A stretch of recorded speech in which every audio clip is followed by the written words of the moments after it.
7:00. So it's 7:02 on January 12th, 2022. Travis Frank, Chair of the Light Board Advisory Committee, is calling the meeting to order. Today we have a presentation from VENTANA, and we also have our standard usual minutes to approval. So we'll get to those, and Aiden has offered to help us guide us through all the various minutes. So Aiden.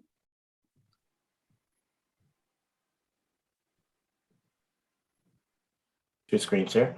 So yeah, we got a few edits that came in after the last set that I sent out. I'll just go ahead and share screen. This one, everyone can see, was small. It's just down here. There was just double. So sorry, just this is for those who know. This is November 10th minutes. Yeah, go ahead. It's the 11/10/21. There's just a double not here. It said not be not allowed. So just deleted the not. And do you want to go through and then you can do it on one fell swoop? Yeah, let's do one fell swoop just to keep the voting a little more less monotonous. Okay. And then I believe this one. Well, actually, pause. Any other edits to the November 10th from anyone? Okay, great. November 15th.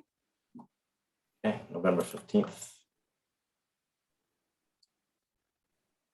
This one is another, Bob caught both of these. This word here just said, it said renewal, and just need to change it to renewable. Well, there's one right below that. Yeah, there's like two of five customers are not, so it'd be take off the W. There we go. Or we're not aware. Yeah, we're not. Probably it's a were past tense.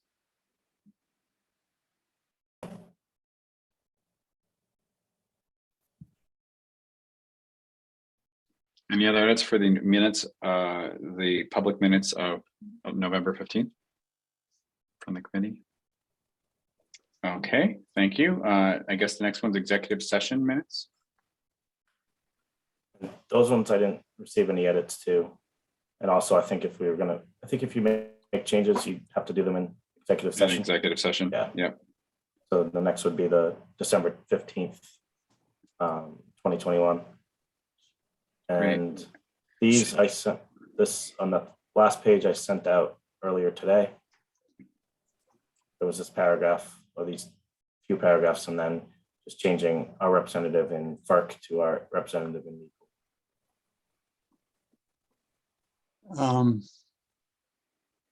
Do you want, I had some comments on this one, but do you want, should we wait on those? No, let's handle the public minutes and get them approved now if we can. All right. In the December 15th minutes under financial review, there's a heading called cash flow. Yes. So I just don't know. It says relative to fixed costs, Belmont's light cash flow is 130% of their obligations. Is that right, or should that be fixed cost obligations? And then, sorry, Steve, but this other one, Bob caught this one as well. It was 1.38%. Change it to 1.38 times. Times. So the 138% of their obligations. That's correct. I believe so. This was Matt Ide's statement, I think, right? Yeah. Okay. If that's correct, that's fine. I just didn't know.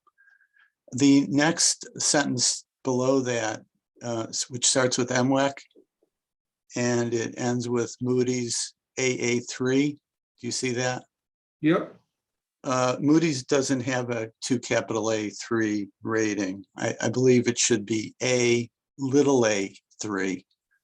And that's probably just a misunderstanding of, obviously A is A, but it means something different. So sorry. So that's correct. That's correct. In the next paragraph, it says without a tweak to the rates, income will not hit the target of 1.3 million. Should that be earnings or is income correct?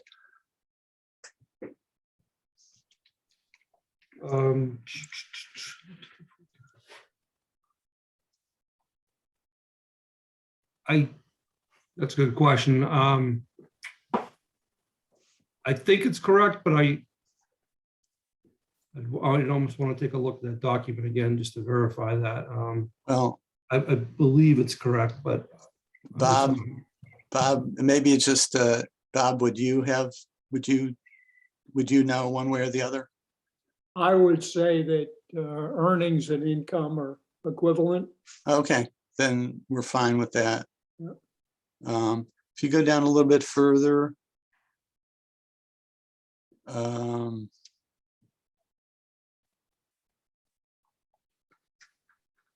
think we have to go down a little bit further yet. Okay, so I suggested there should be a new cost of service, cost of rate study. It's okay. Determine which rate classes should be rate of return should be equalized. So it's not, never suggested a rate classes should be equalized. I don't know what that means, but I'm suggesting the rate classes rate of return should be equalized.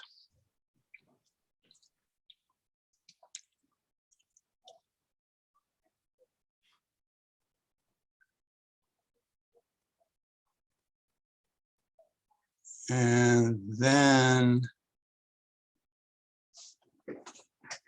there was, I think I'm not sure where this is now.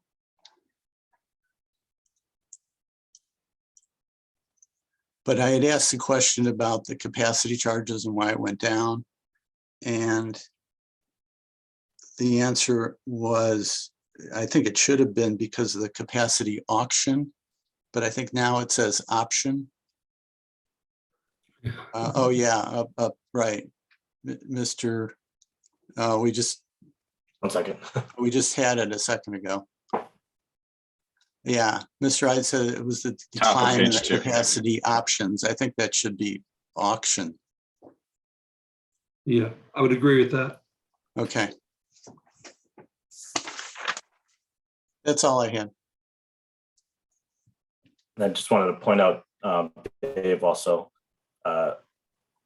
suggested edits to this to make it clear that the costs that I believe Sam and Travis were talking about were just about the inspection of the roof and not about any subsequent work that would have to be done that came from the inspection. Okay. I think I got that right, Dave. Dave's muted, but I think you are there. Is it okay, Dave? Yeah. Dave, we can't hear you, even though you're coming off mute.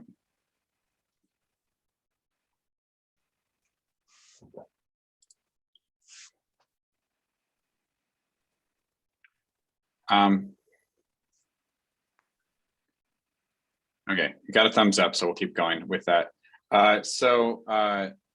Any other edits to the meeting minutes of December 15th, 2021? I have, Lisa, it's a question on the executive minutes from this meeting. I know we can't handle that now in this session, but I think that would mean we could, did anyone have any, Aiden, can we approve the previous executive session minutes from November 15th, or should we handle both of those in executive session? Yes, if you don't have any changes, I think you can just approve them. Okay, did anyone, and just to double check then, did anyone have any changes for the November 15th executive session minutes of LBAC? Nope. I had one question about a sentence. It's Okay. I don't think it's So why don't we post both of those then for the next executive session then? If that. So I think what we do is I'll entertain a motion to approve the public minutes from November 10th, November 15th, the joint session, and December 15th of the public session. Do I hear a motion? So moved. Second, Second by Steve, and we'll do a roll call. Now, Travis Frank, aye. Steve, Steve Flansky, aye. Bob, Bob Forrester, aye. Alex, Alex Van Keel, aye. Dave. Dave is a thumbs up. Yep, and Michael, Michael McCray, aye. John, John Abe, aye. and did I get everyone? I think so. Yep. Okay, great. Okay, I think we're done with minutes. So that leaves the executive session, Aiden.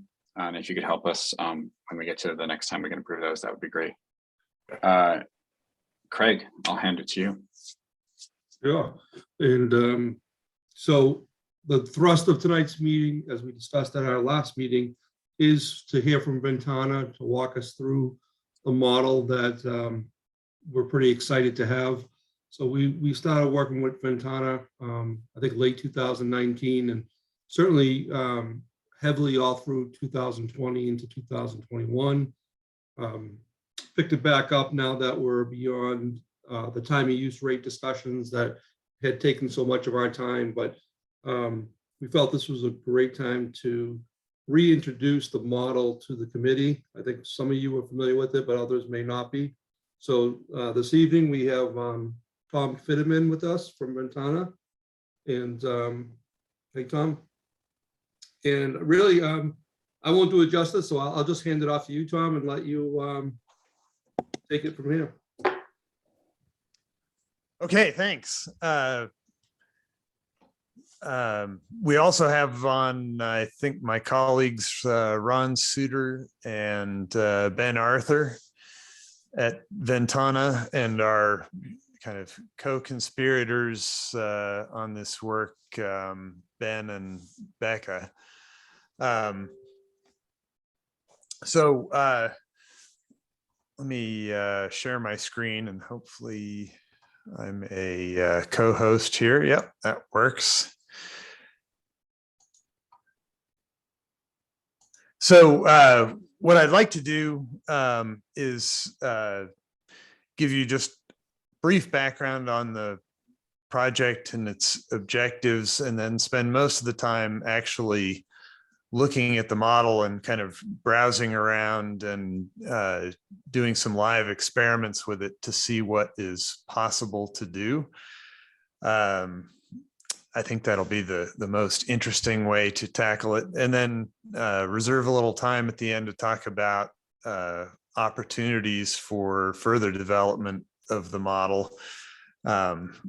We have a kind of a short list of things that seem interesting from our side, but would also be interested to hear about what you see are as the kind of the unsolved problems in this space.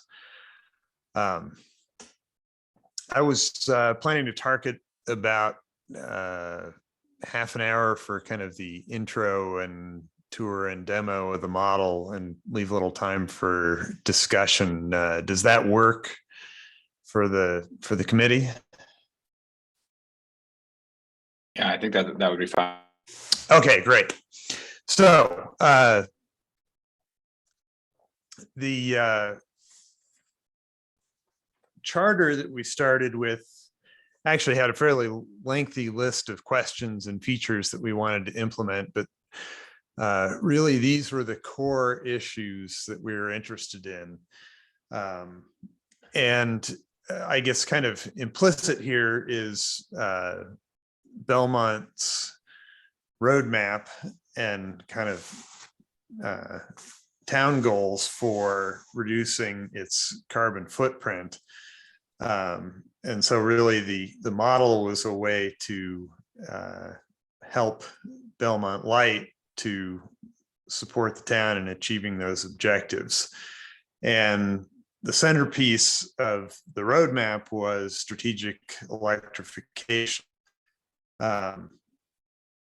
And then that quickly leads to other questions that are a little more operational for the utility.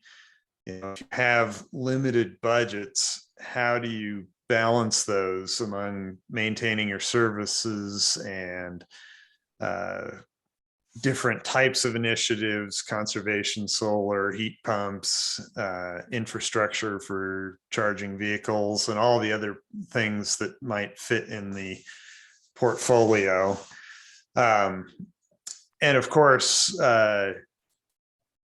it's nice to do all of these things, but at the same time, you need to maintain a financially solvent utility, which among other things means you need to know the boundary between kind of what you can do on your own resources versus what might take state or federal policy or some other kind of support or some kind of structural change in order to enable doing something that might not be financially viable in the short run.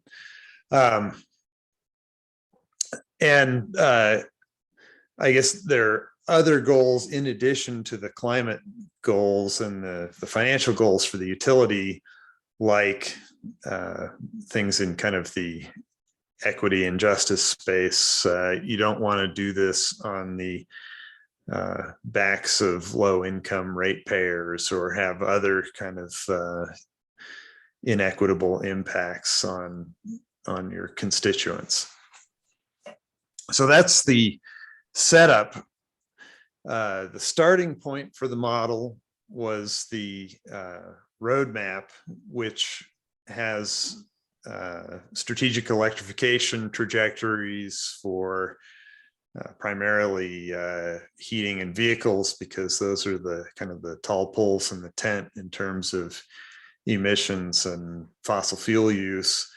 Our process was largely one of translating the kind of the logistic curves in the roadmap into incentives and financing and explicit capital turnover in particular energy consuming or carbon emitting devices, so that you could kind of not only look at how fast would you have to go to reach a particular goal by 2050, but also what might actually incentivize people to do that, what combination of prices and financing and technology and so forth would allow that to happen. So the model extends the roadmap, but there's still a lot of familiar things in it. We primarily added a lot of detail so that we could support the particular decision making. So we have multiple building types, we have lighting, we have cooking. Those are kind of portfolio extensions compared to the roadmap. There is also a lot more or a lot of detail on prices or costs of technologies. What do solar panels cost per watt, or what do heat pump systems cost, and what does the matrix of transitions from one heating source to another look like, and so forth. So just to kind of give you the technical background on the model, it's a dynamic model, meaning it runs over time. It starts in an initial state with a set of buildings and furnaces and cars and so forth in it, and evolves those over time. And that creates kind of the stickiness of capital turnover. So a building that has, say, an oil hot water heating system can't kind of instantaneously switch to a heat pump. They have to incur some capital costs along the way, and therefore they might be reluctant to do it if it's a relatively new and functional system. we actually built this as kind of a hybrid model. So we have vehicles, for example, are in a number of model year cohorts. Buildings, we actually just ended up putting all 10,000 buildings in Belmont into the model explicitly because it was easier to do that than to try to figure out how to kind of aggregate all the individual decisions buildings that are making, where a building that's 100 years old and very low performance on energy might face a very different decision landscape than a relatively new building that has an efficient envelope and therefore much lower heating load. So we wanted to capture those kinds of interactions. And then kind of the buildings are filled up with a variety of energy consuming devices, heating, lighting, cooking. And then finally, those generate loads over time. And there's, I'd say, a little bit of time granularity. We're not running a full hourly model over many years because it would be painfully slow. We have each year broken into 4 seasons and 6 time buckets during the day. That supports things like time of day rates and captures the fact that, you know, the sun only shines in the daytime and so forth. This is the kind of the main view of the model, and I'll switch to the model in a moment here. It is oriented towards the analyst. It's not really designed for public consumption at present, although that's certainly a direction that this could go in the future. But it's really designed for someone who's had kind of enough training to just understand where the controls are and how to manipulate things to work. So it's not user-friendly in the way that you'd need for public consumption yet. So let me switch over and just show you some scenarios, just so you get a sense of how it works and what's possible to change.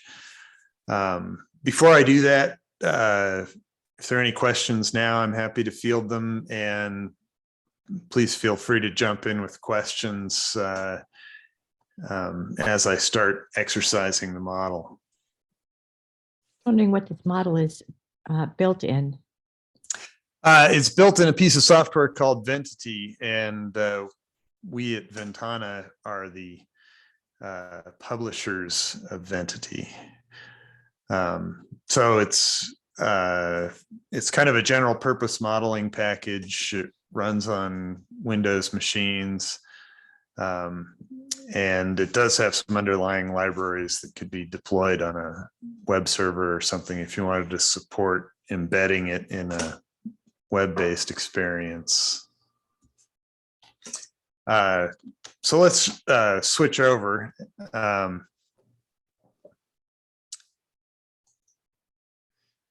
So this is VEIII. And so this is what I was just showing you, only we're now in the modeling software. So you see a little bit more in the environment. But the interface is here. And actually, I'm going to just hide the tools here since we don't need them at the moment. The model is built up of essentially a series of what we call entities that represent, you know, components of the system. And I'll just show you the map here. So some of the key ones are things like the building. So a building represents a single house, or there are also a few commercial and municipal buildings in the model. And it has some properties like the year it was built, the floor area, and it makes a variety of decisions. So for example, it has solar capacity on the roof, or at least potentially does. So there's a solar potential based on the area of the building. And at some point, the owners may make the decision to put solar on the rooftop. And that decision is driven by the economics, both from the kind of the cost side of what do the panels cost and the benefit side of what's the energy they're getting worth versus just getting it off the grid, for example. And then there's some other pieces. So probably the other key system in the building is the HVAC system. And that has a year of installation. It has a capacity, so how many BTUs does the heat pump crank out? It has air conditioning capabilities and a variety of other things. So essentially the building has an HVAC system, and then over time, either as the system breaks down or as kind of market conditions change, they may reevaluate, is it time to replace or retrofit the current system with something else? When they do that, then it's supported by a set of decision-making that kind of looks at the trade-offs. And part of that is a bunch of options data. So this is a data table that drives the decisions, looking at what is the efficiency, the capital cost, and so forth for residential heat pumps, electric resistance heat, oil, gas, and so forth. And then the same thing for commercial and municipal. And there's also some switching costs that we got from a DOE study, looking at what's the capital cost of swapping out your gas furnace for a heat pump or any other possible set of transitions. So people are looking at a variety of transitions, but then that's also conditioned by some behavioral limitations, like if you're interested or if you're going to switch to a heat pump, you have to first kind of at least know about heat pumps. And to some extent that depends on word of mouth. So if your furnace breaks down and you call the furnace company, they may just sell you a new furnace. So there needs to be a little bit of sort of priming of the information environment in order to make other possibilities actually happen. I have a quick question. Do you want questions now or kind of save Yeah, them for afterwards? go ahead. Oh, okay. All right. So my question is about some of the unit prices that you had said, and you said you got them from a DOE study. And my question generally is, just as a individual homeowner, whenever I see prices in a national study like that, even one that are so somehow maybe specific to the East Coast or the Northeast or specific to Belmont, the actual prices that I ever tend to see always end up being a lot higher than whatever's in a national study. And so I know that the accuracy of the model results are going to depend on the accuracy of the inputs. And so, how confident are you that some of those unit costs in there for switching or whatever else are actually realistic and reflect what would actually be experienced by folks in Belmont? I think it would actually be good to review that data, because I've had the same experience that you've had, where a system I thought would be $6,000 was quoted to me as like 12,000. Exactly. They're usually at least double. Yeah. Yeah. So I'm not sure what's systematically left out of that. There's some things we didn't have time to do here that could be done. So, for example, the rebate programs that you run yield some data about what's the underlying cost of the system that went in. So I think there's an unexploited opportunity to review that and do better on that front. On the other hand, I don't think it would change kind of the directional results. It might kind of move the thresholds around it, just how high would gas prices have to be in order to induce people to switch en masse. But don't think it would change some of the basic dynamics that you'll see here in a minute. But that's a great question. Tom, I would Yeah. love to see some of the dynamics. So I think we'll have more questions and maybe a bit more, and we can always get back into the details. But I'd love to start hearing some of the insights from the model. Sounds good. So here's the front page here has kind of a lengthy control panel where on the left you have some sliders that let you set up various experiments, and on the right a bunch of outputs that span some of the interesting areas of the model. So, and it's kind of starts with the top line with total emissions and then starts drilling into more and more detail. So it takes total emissions, breaks it out into emissions by fuels, also obviously it has operating income for the utility, and so forth. And then as you move down, you start to see detail related to the individual technologies. So let's just run a couple of experiments. So here's one that we spent actually a fair amount of time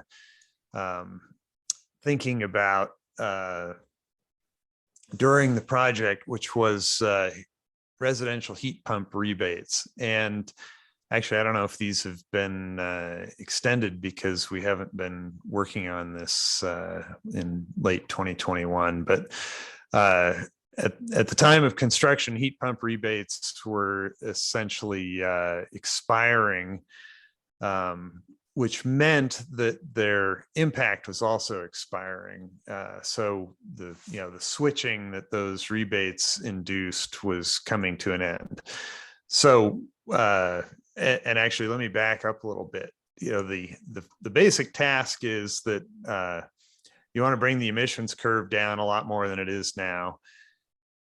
Electricity emissions, which are the blue line on the right here, are coming down through purchasing green electricity, but you've still got to deal with the fossil fuel emissions, primarily in heating and vehicles, and also to some extent in cooking and gas appliances, things like that.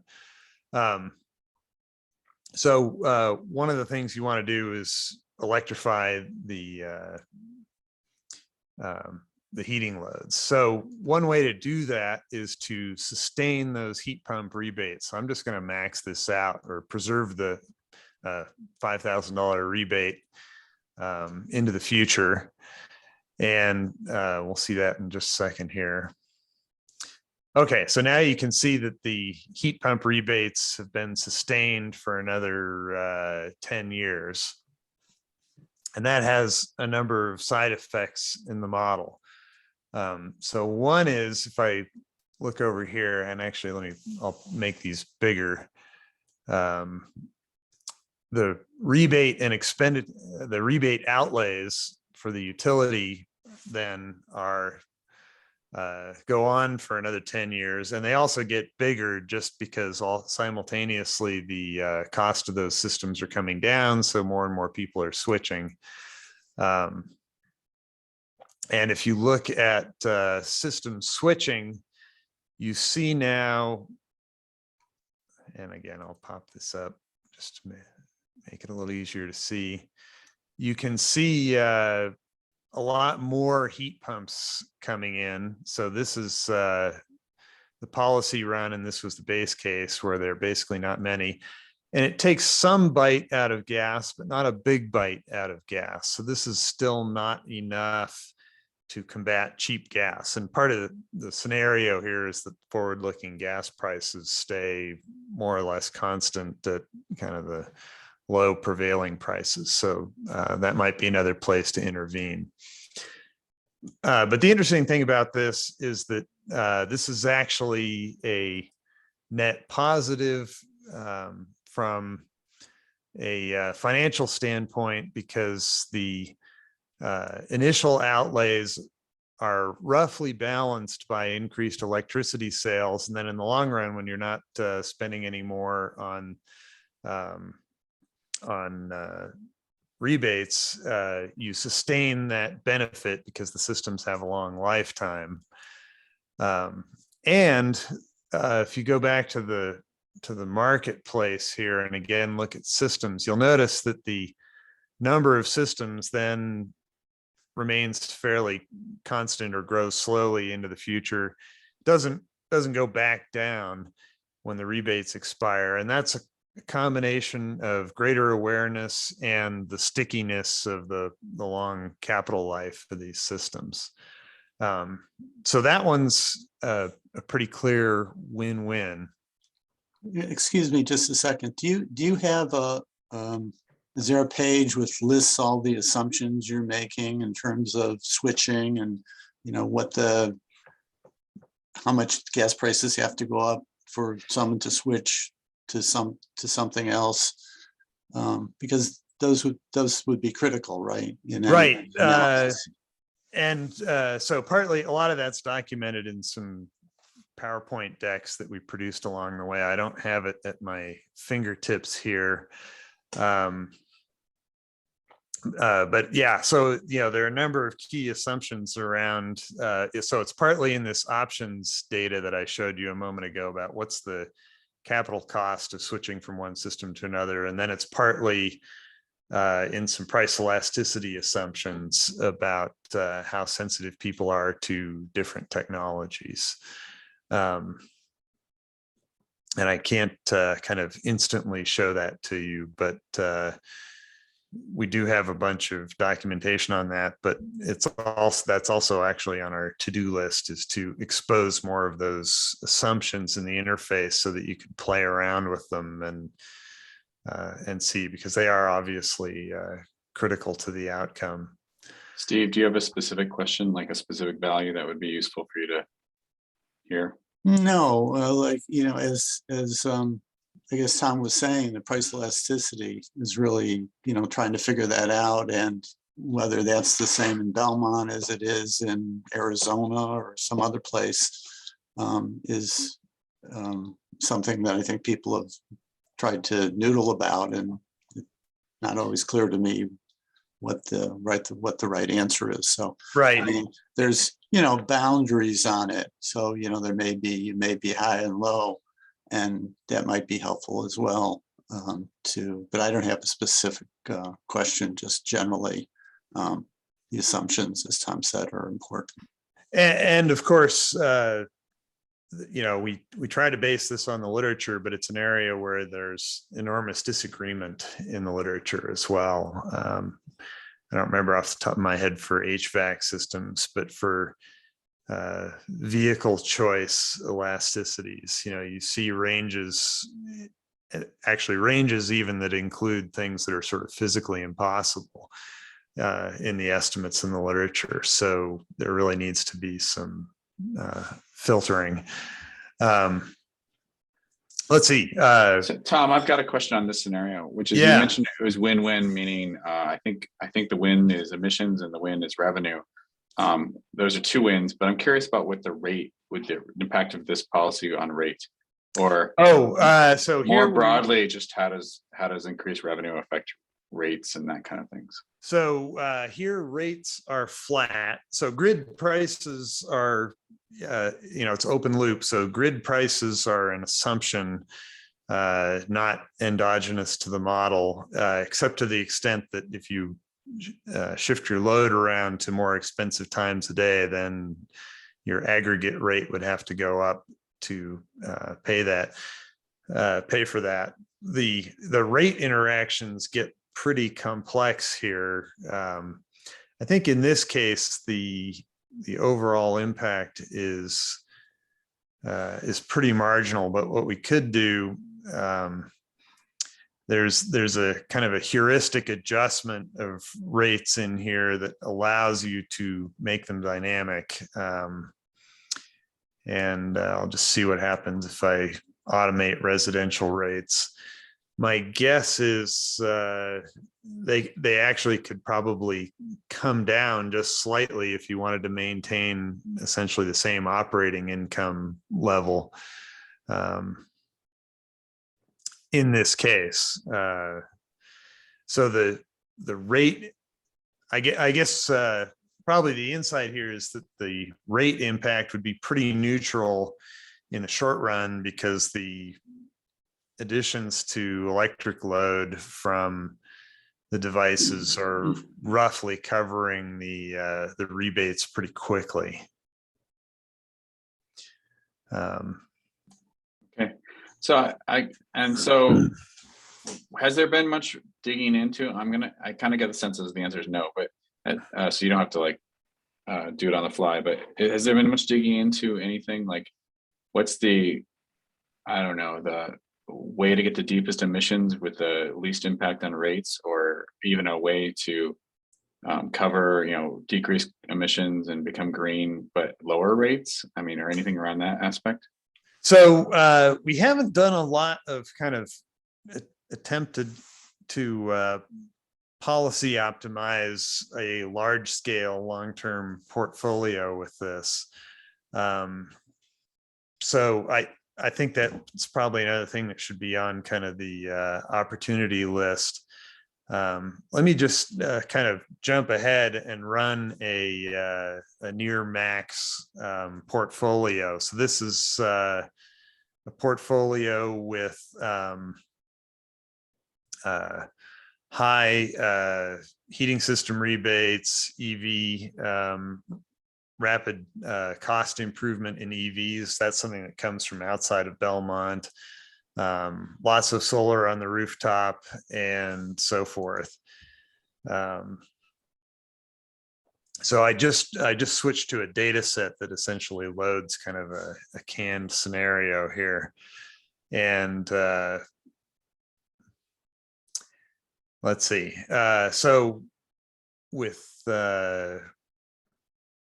that does require a substantial rate increase in that scenario, but that rate increase is actually driven a lot by emissions pricing, which is driving up kind of aggregate grid prices.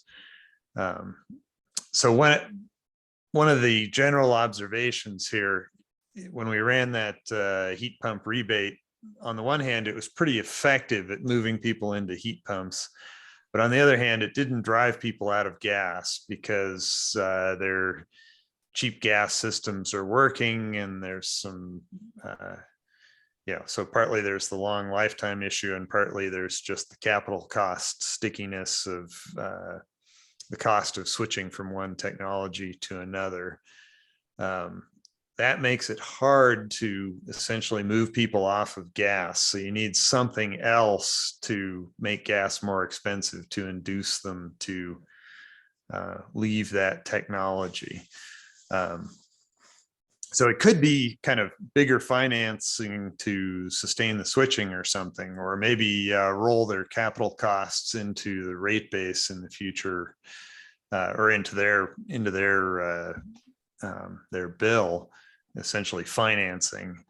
But absent something like that, another way to do it is to just price them out by making gas expensive. So that's what we did here. But a side effect of that is that it spills over into rates, under the assumption that the grid doesn't change that fast. So you suddenly have lots of places competing for the same green electrons, and also more of them because of electrification. Can I ask a question around this? The model is impressive, and I guess the scenario that you just described, I think a lot of those things intuitively make sense, and you can kind of heuristically think through, if you increase that, the sort of whack-a-mole of where you push down and where you pull up. If we tried to use this to sort of guide even a shorter term Belmont Light rebate policy, for example, how do we go through this to sort of vet and verify what seemed to be a tremendous number of interconnected modeling inputs and relationships to sort of really gain the necessary certainty that even over a 5-year time period, and we sort of make the assumption there's no massive, federal carbon price or some other sort of game-changing outcome. Where do you see the real surgical applicability utility of this model? Because I think what I would have a lot of hesitation is, the sort of double-edged sword of it is so complex that it is so complex, and can you believe the complexity that's coming out of it? Right. I know exactly what you mean. And I guess there are a couple answers to that. So one is we did build the model to compare, or to make it possible to compare to data as much as possible. So if you look at, for example, the finance sector, we are replicating historical outcomes on the balance sheet and income statement. So that's one kind of check. Unfortunately, there's just not a lot of historical variation in those things. So it doesn't tell you much about what happens when you kind of leave the envelope of history. So the other kind of, I guess there's several other layers of defense against errors. So some of it is the ability to just go through and look at stuff, but as you say, it's complicated. And sorry, Zoom is hiding my buttons here. The other, here's another example of data comparisons, electricity sales, but again, not much variation. So the other main line of defense really is doing a bunch of extreme conditions tests on the model to see if we're able to break it in various ways. This scenario actually is a fairly extreme scenario, but I think that would be the thing to look to first. So there'd probably be a sequence of, construct a scenario that looks good and then start doing sensitivity or analysis around that, change some of the key parameters, what are the essentially these price elasticities in HVAC systems and vehicle choice and the other key areas to see what it is that actually induces people to change. So when I have this kind of situation and I'm wanting, when I'm creating a model and I want to do sensitivity analyses and there's variability in inputs and things like that, one of the classic ways to address that is to basically build in Monte Carlo analysis. So your variable is not a fixed, your input is not a fixed number, but it's a distribution.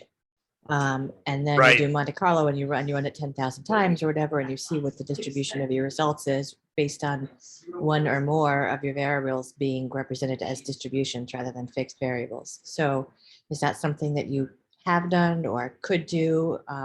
Because we can do it. We Yeah. haven't done much of that. We've done it kind of experimentally. And actually in this model, it's actually there's two kinds of variation because there's so you can inject distributions for particular parameters or portfolios of parameters and see how that affects the outcome. But because this is kind of a quasi agent model, the other thing that's going on is stochastic variation just in when houses decide to put the solar on the roof or install other devices.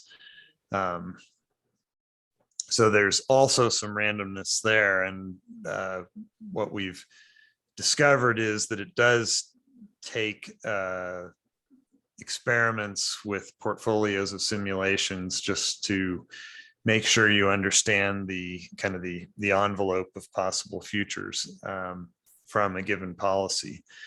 And actually, I think there's kind of an insight there in the sense that even under identical assumptions about behavior of people and capital costs and future technology, that there's actually quite a bit of variation in the future trajectory of solar and storage installation and HVAC systems, just from randomness in the system, especially because there's a little bit of kind of reinforcing feedback from people looking at other people's experience in order to decide what to do next. Tom, So I that's- have Go ahead. I have a question that's kind of related to the how do we have confidence in the model, but I'm going to ask it at two levels, which is you know, we talk about sensitivity analysis. So I guess my question is, what is the model sensitive to? Like, just kind of if you could list the, you know, 3 to 5 or something just shortly. But then the second level of this question is, are there anything that you can say policy wise, like sensitive, like things that we should be as a strategic planning that we should plan around as a light board or whatnot? Should we be sensitive or be hyper alert to that? Hey, this could throw off any strategy. These things, you know, these things are really important. I guess I'm assuming it's like, for example, gas price could be one of those or something. But like, what else?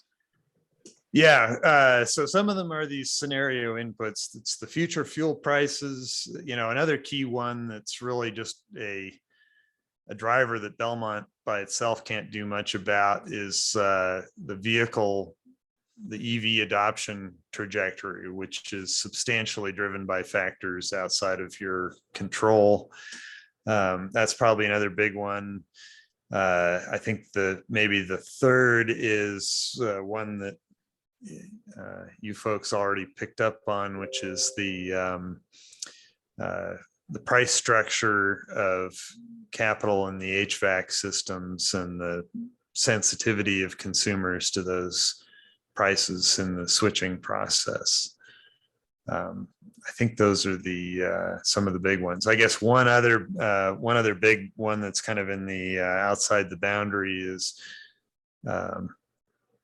what does the feedback from the grid look like? So it's one thing to construct the scenario where Belmont electrifies heavily and buys lots of green electrons.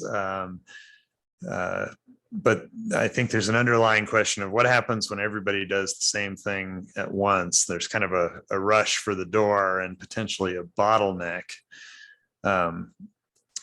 Interestingly, yeah, so that presumably has big effects on the price of electricity over time of day or season, and also on the price of RECs. But that feedback is not internal to the model.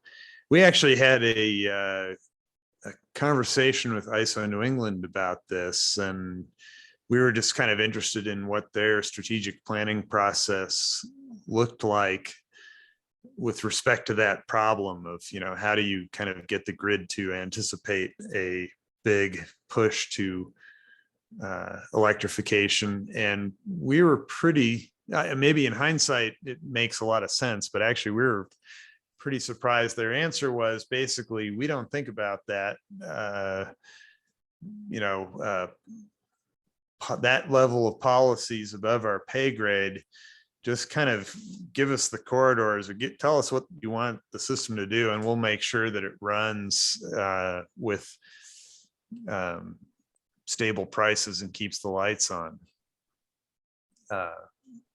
Which I thought was a pretty interesting perspective, but which also seems like it's potentially troublesome. So, you know, if I start to look at what's the list of interesting things to do with the model, I think that's one of the key items is really what's happening on the grid and how do those grid operations interact with what Belmont and everybody else in Massachusetts or New England or the US wants to do. We have a complementary model that looks at that we built for North Dakota that runs sort of runs an hourly model alongside alongside a more strategic model. And because they have a lot of interesting problems that might surface later in New England as well. So actually, in a way, they have the mirror image problem, which is that renewable energy credits are putting a ton of wind online in North Dakota. They don't have the local demand for it, and they're actually kind of transmission constrained to selling that wind elsewhere. So they're running negative grid prices all the time, and that kills their coal plants, which maybe some of us don't cry about that, but at the same time, it means, if all their coal goes offline, then they're left with a system that has a lot of wind volatility. Nobody really owns that volatility, and sooner or later you get kind of a train wreck like like the big Texas outage, and that could lead to a lot of pushback against the policies. So that's one feature that I think is important here, that kind of suggests that somehow we need to team up with other jurisdictions or something and create a sort of a portfolio model that links the ambitions of the individual jurisdictions to the more global outcome. I think this is really interesting. I have 2, 3, 4 more questions, but I know I've been asking them. So others on the committee have questions? And Mark, I'll give you an opportunity also, should you have something. Travis, this is Bob. Tom, just one question about town demographics. Whether you've considered that as well as an element in the 10,000 houses or the 20,000 cars. I know we moved here 50 years ago as renters, and we bought a 50-year-old house at that time, and now the house is over 100 years old. And our response to rebates and rates is very different at over 75 than it was when we were under 30.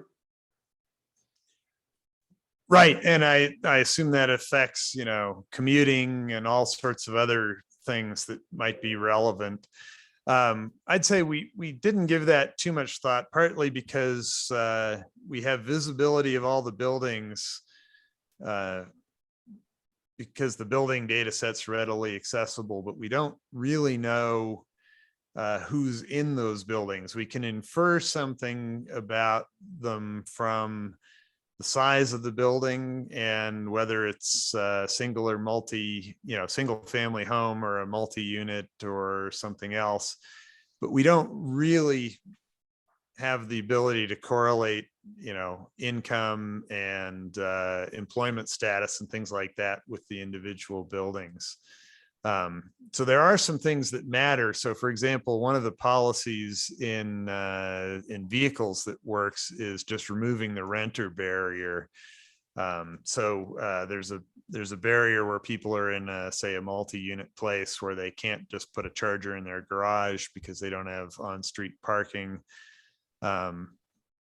So if you can remove the EV charging barrier for the multi-unit buildings, that's helpful.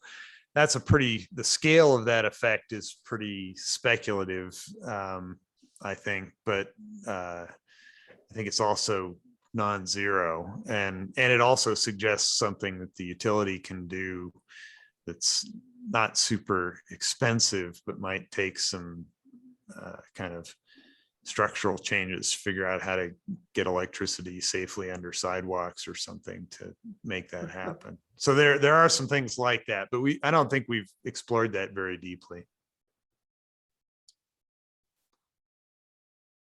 Tom, let me just ask, does energy efficiency play into the model at all? It's in the model. The buildings have an intrinsic load and a weatherization process that can lower that load, but actually we didn't explore that very much in the course of the project. And that's another item that's kind of at the top of my list. Well, here it's at the bottom, but actually I think it's one of the most interesting interactions because, well, for one thing, you don't, for heat pumps, you can rebate somebody to put in the heat pump, but then you get to sell them more electricity in the future. So that kind of makes it self-financing. And weatherization is the opposite of that. So there needs to be some different mechanism, and we don't really have the kind of the controls built into the model to play with that very much. And that's something that that I'd like to revisit, actually more out of personal interest than anything, in a sense, because I concluded that I was better off to upgrade my building envelope and than to switch to a heat pump immediately on my own house. It's interesting because it's not necessarily a great thing for the electric utility, but it's a good thing for the environment. So right, exactly. So I guess the interesting question would be, is there some way to make that a good thing for the utility as well? Or is there something at least that would offset it or provide some synergy? And then this is sort of out of left field, but unlike most parts of the country, a lot of people in New England heat by oil. I think I've read that it's a quarter of households. And that would seem to me to be an opportunity, maybe even a better opportunity than the people who have gas-fired systems to convert to heat pumps, because some of these oil-fired systems are old and very inefficient. Right. And actually, we did some experiments with that. I don't know if I can instantly run it, but you can see the green line in this chart here is the oil systems fading away. And they're switching to gas primarily. So one of the other benefits of the heat pump rebates is that you capture some of those switches before locked into gas. And I think there might be more that you could do to kind of target those. We ran some scenarios about that, but actually sort of due to COVID time, I'm a little bit fuzzy on the details of how that worked out, but it did seem like an opportunity.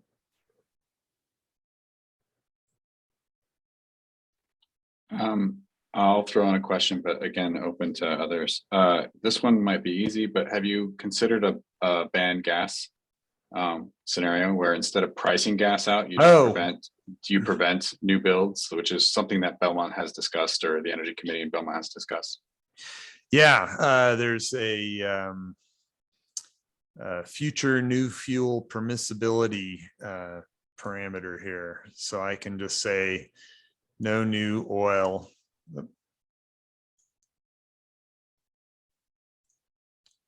No new oil and gas.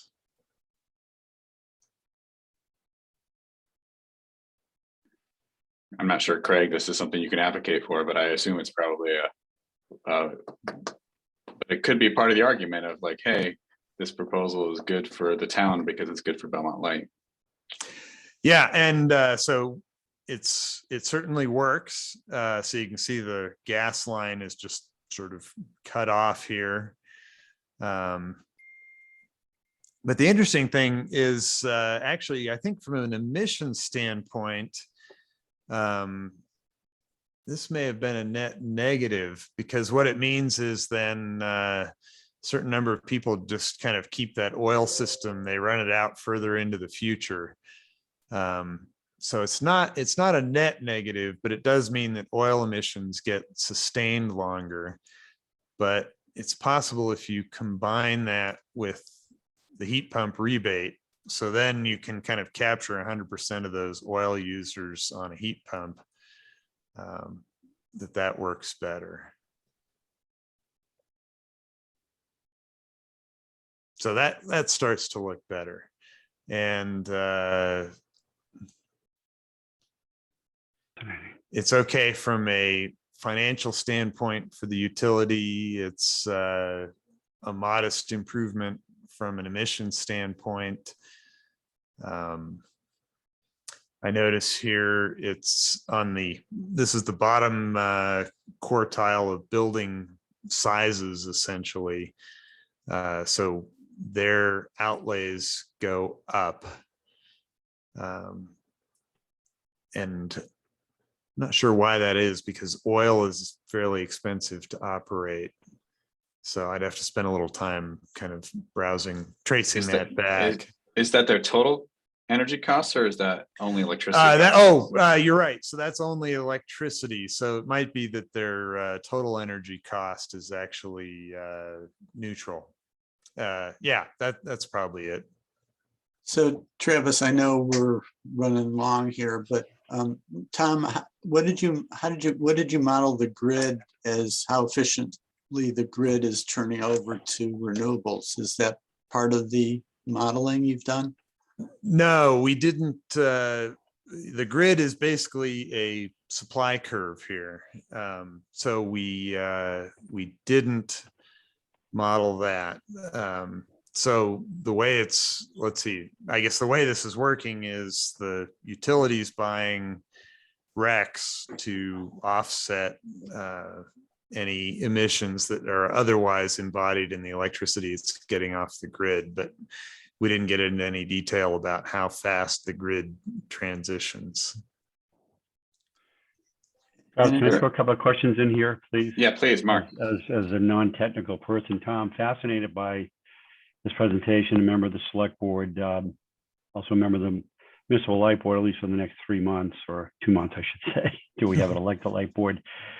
So Tom, what I'm taking away from all of this, and perhaps this is wrong, is this modeling could help us develop policy on a more targeted basis to try to get back on track and achieve our climate action plan. Back on track for our roadmap. Is that a correct statement? That's really the goal here, is to figure out how to have the utility help the town achieve those goals through strategic electrification. Okay. And also figure out where are the gaps where something else has to happen, because you need, say, policy outside the scope of Belmont Light's control in order to kind of support what you're trying to do locally. Yeah, because we're never going to convince. So we talk about heat pump. You talk about heating in electric vehicles as the I think you used the term holes within the tent. Agreed, right? That's what we've understood. And not everyone's going to convert the heat pumps, even if you have rebates. People have probably, have converted from oil, although oil's cheaper today than it once was, perhaps. I don't know. But people maybe have converted from oil to gas heat, which I've done on all the houses I've owned, thinking it's a cleaner energy, but still does not help us from an emissions point of view. So we have to have a targeted approach, meaning, both commercial and residential, it seems to me at least, and also municipal, because we're never going to get everybody in town to get on board here. And there is, like you indicated earlier, there are individuals in town that, frankly, on the lower income spectrum, and it's difficult for them to, unless given a significant enough rebate, to convert to a heat pump, right? And some of them are renters, and so folks that, forget how number of our residential buildings are rental, perhaps 30%. I think having a more targeted approach and tactics around how we can convince residents, commercial buildings, municipal to make the kinds of decisions that get us back on track and achieve our plan makes the most sense to me. And is that what you've done elsewhere? That's the only way it's going to work. You can't just make global statements and expect everybody to agree. It just doesn't work. Right. So we've tried to make this a kind of a scenario generator that does help you to zoom in on packages of things that would work. Okay. without making it too painful for any particular stakeholder, and in particular Belmont Light, but also looking at the ratepayer perspective and others.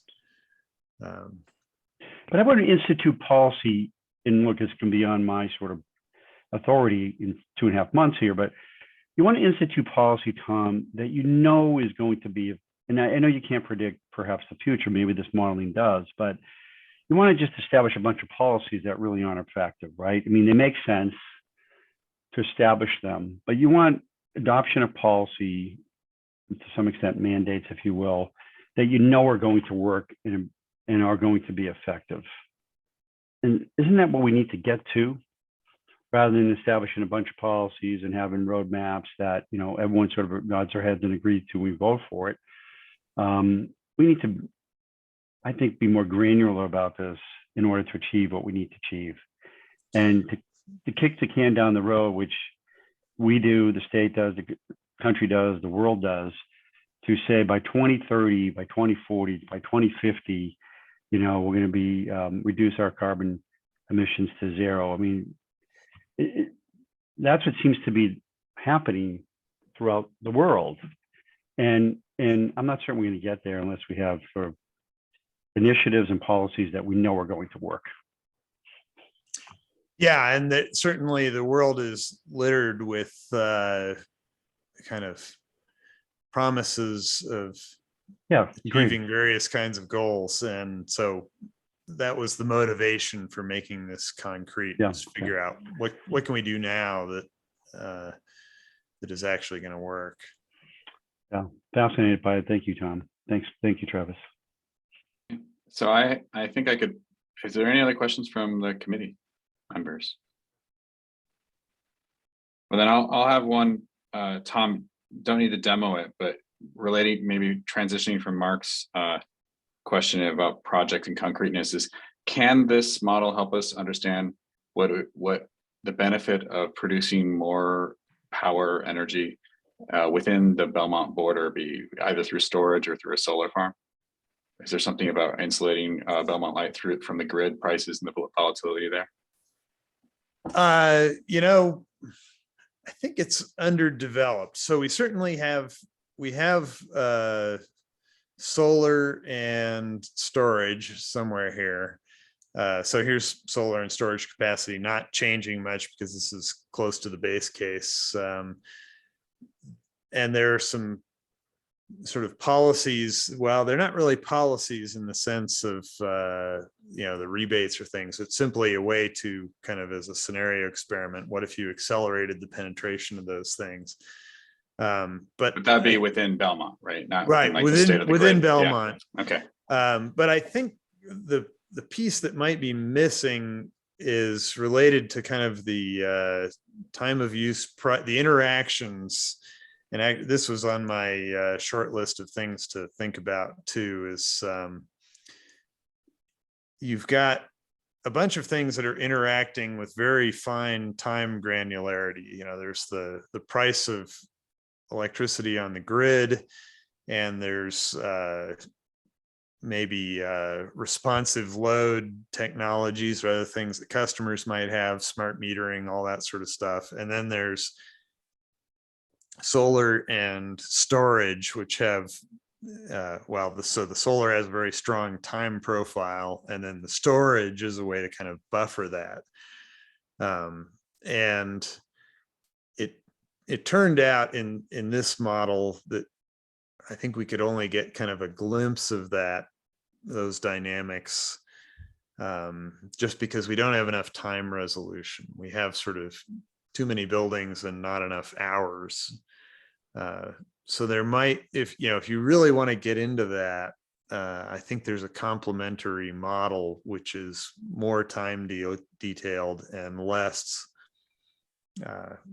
detailed in heating and EVs and other kinds of things. Okay, well, then maybe that comment's more for Ben and Becca at Belmont Light, just to say, oh, maybe that's something we could see if this model can help inform some of the other projects that we've been discussing already, or we think might be on the 2022 table. And my last question. And actually, yep. just one more thought on that is, I think there is some stuff we can get out of this model. I'm not sure the sort of the sliders are on the screen to do the experiments that would need to be done, but it'd be fun to try. And then my last question, which can kind of wraps it up and brings it back to Belmont Light even more, is I don't know if this is maybe a Craig question, but or pass to Becca or Ben. But how has Belmont Light used this model today? And then how does Belmont Light plan to use it in 2022? Well, I can speak for how we plan to use the model.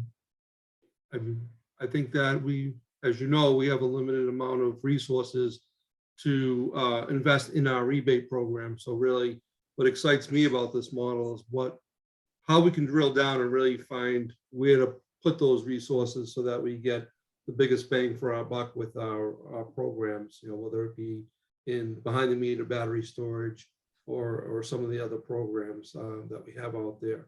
As far as what we've been doing to date, I personally haven't been as close to this as Becca and Ben may have been, so I can defer to them if they want to offer an answer on that one.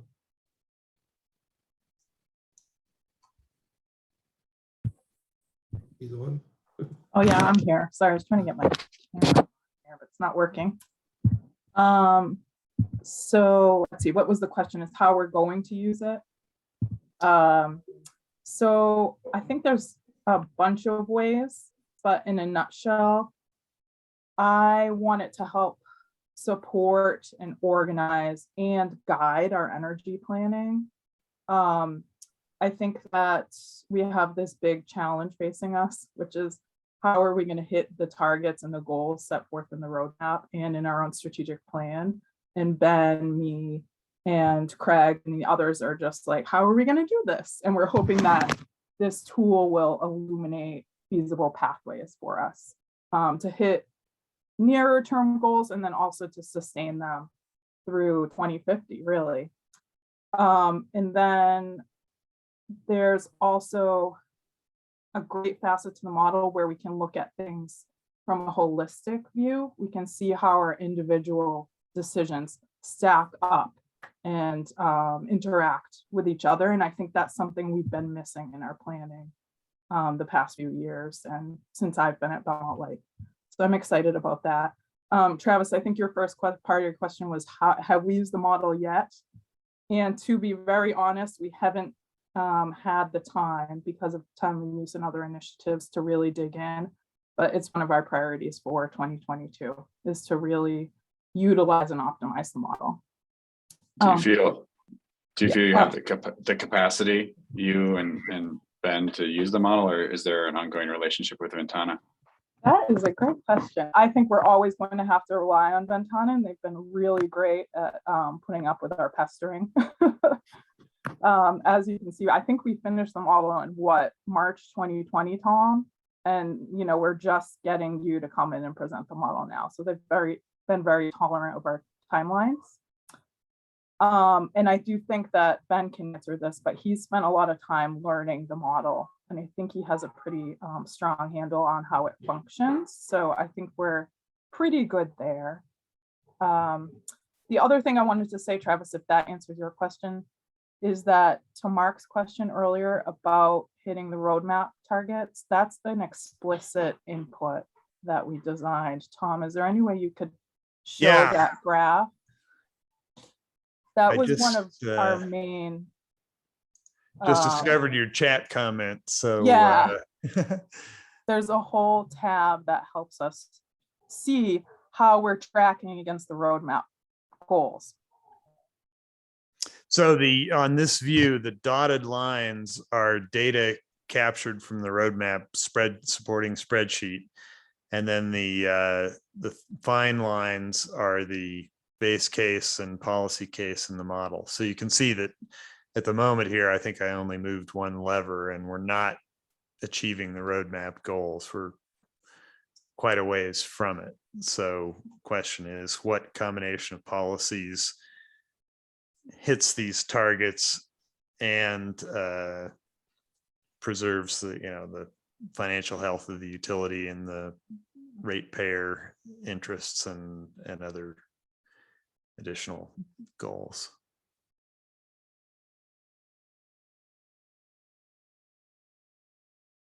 Okay, thank you. I think I've exhausted my time for today or my questions, but I appreciate it. Well, I mean, the last thing is just, is the model something that I know, for instance, Dave on our committee spends a lot of time building models that Belmont Light has used. Is the model shareable? I don't know the relation, how that situation is. I think well, there are two levels, we don't want to put it out into the wild to the general public, but I think the question of shareability with the committee is a matter of Belmont Light's wishes. And we're certainly happy to support kind of inquiry or to do more of this. That would be another option for how to do it, is to have kind of an under the hood session, essentially. I think to add to that, Tom, actually, first off, I want to correct myself. The model was completed in 2021, not 2022. I mean 2020. So we haven't been sitting on it for all this time. 2 years. So one thing we did not mention is that to build this model, we took a grant from the American Public Power Association. And part of the parameters of the grant is that the project had to be replicable for other MLPs. So APPA funded it thinking that it would be a useful endeavor that other municipal light plants and communities could replicate if they were interested. So there has to be some aspect of the results that are shareable, not necessarily the model itself and the proprietary software and all that, but we want our findings to be shareable. Right, Tom? Is that the right way to phrase it? Right. But also, I think a tool like this would be super useful if you could deploy it across lots of towns. So that's certainly very much on our minds. Maybe even, I think actually, maybe it's not a tool quite like this because Belmont's more sophisticated than most jurisdictions. And getting the data into this was a fairly expensive part of the effort. So probably the route to deployment or sharing to more jurisdictions is to kind of look at what we've got here and then back up a step and think about how to simplify it given what we've learned. So probably that means aggregating the 10,000 buildings back to a few broad classes of buildings and things like that, to make the model friendlier to people who want to pick it up and run with it somewhere else. Great. I see 2 questions from the public that we'll do quickly, and then we'll move on to the general manager. So the quick from Hamid Maghani asked, can we mix solar and heat pump rebates? Maybe if you could answer that with from the perspective of household, how that would impact the household, which I think is their interest. Yeah, we could. I don't know off the top of my head how it would turn out in the model. And I don't think I have a solar rebate program lever on the front page. So I don't think I can do that real time, but that's certainly possible and the kind of thing we're interested in. Okay, thanks. So sorry we can't answer it and give a demo now, but it's something that we could chase down. Maybe Hamid, you can contact Belmont Light and they can help answer some of the questions or help you think it through. And Phil Thayer, I think you can unmute. So if not, go ahead and ask. Yeah, can you hear me? Yes, go ahead. Yes, thank you very much. I thought an earlier presentation, I think it was to the Energy Committee in the summer, one of the top line conclusions was that Belmont Light should just max out their incentives for heat pumps. Is that your conclusion today, or are there some additional assumptions that need to be modified in order to be able to make that recommendation at this time? Thank you. From I'm not the, sure. oh, go ahead, Craig. Yeah, sorry, Tom. I guess from what we had to refer back to that earlier presentation that you're referring to, I'm not sure much has changed between that presentation and this one as far as the detail of looking at that, as Becca has alluded to. This program, as you can see how complicated and how impressive it is. We haven't used it as much as we would have liked to have used it to this point. It's a focus going forward. So I think some of these questions we believe we have the answers to, but I think we would rather dig a little deeper before we state emphatically one way or the other. But with that, I think, Tom, I'll let you jump in if you. Yeah, I was just going to say that I wasn't familiar with a particular presentation, but that conclusion is certainly consistent with what we've gotten out of the model so far.